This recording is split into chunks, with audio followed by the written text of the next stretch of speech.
sa pagkain inuming pagkakain sa aming ibibigay, kami nilog mong mapapakinabang, kaysa ni Kristo kami naway makapamuhay, upang makapamunga ng may kagalakan, para sa kapakanan ng aming kapwa-tao sa sanlibutan. Sa pamamagitan niya kasama ng Espiritu Santo, magpa sa walang hanggan. Amen. Magsiupo ang lahat para sa ibang mga banal. Parish announcement. Ay makikita po sa ating screen.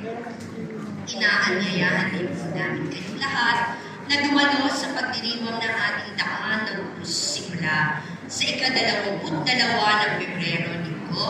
Nagsisimula po ito alas 11 ng umaga hanggang ika-22 ng Marso sa taong kasalukuyan. Ito po ay gaganapin sa Girls' School Compound, St. Mary's Catholic Church, Dubai.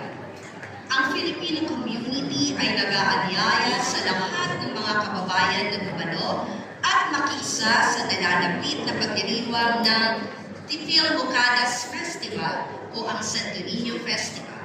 Ito po ay gaganapin sa ika-15 ng Pebrero, taong kasalukuyan. Salamat sa Diyos.